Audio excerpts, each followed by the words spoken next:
What role does diversity, equity, and inclusion play in creating a more unique and innovative ecosystem of social entrepreneurs?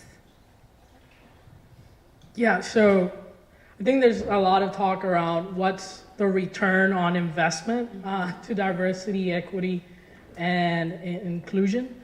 What are the benefits? What are the outcomes? And first, we have to acknowledge and visioning the people here in the room are believers.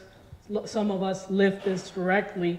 That what that question is really asking again, it's putting a cost to a human. And that sounds very familiar, and that's very dangerous. So I think that the whole finding the ROI to diversity is an excuse. There's often when I go to VCs, I just look at data and the metrics. The fact that you're saying that is ignoring a system, that you quite well don't understand the system that has been created. A system that was made not to support people like us in this panel, for whatever reason it is. I don't like you because you don't remind me of where I come from, my hobbies, what I like to do on the weekends. You do very different. Whatever it is, the reason they don't like you, that's all been over the years of bias after bias integrated into a system that has been very purposeful. And that's why women of color are not getting funded. Latinx folks are not getting funded. Black folks are not getting funded.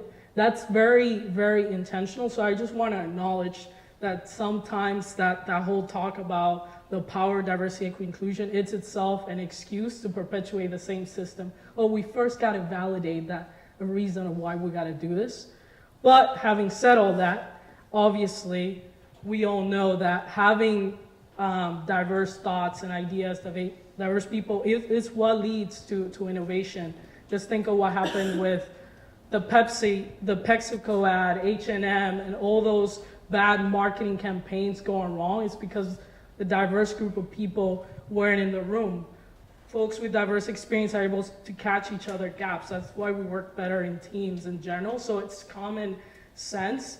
And in a moment in society where there's a lot of gaps to fix, when it comes to the environment, when it comes to economic inequality, this is the time to really leverage entrepreneurial action to really change a lot of, tackle those opportunities and make the world more equitable, because that's going to lead to better results for everyone. So that's why it's important for organizations like Camelback, Resolution Project, and others to really close the gap, because if not, we're really in trouble as a society. The word used to be just diversity. Right. And I think it was in the last 5 to 10 years that it's evolved to be about equity and inclusion, because you can have a group of women at a table, a group of people of color at a table, and if they're not included or feel like they can contribute, God knows there may have been someone in that room of color when the H&M ad was being posted or the PepsiCo ad was being posted, and they saw it, but they just didn't feel included enough to be able to say something. And so,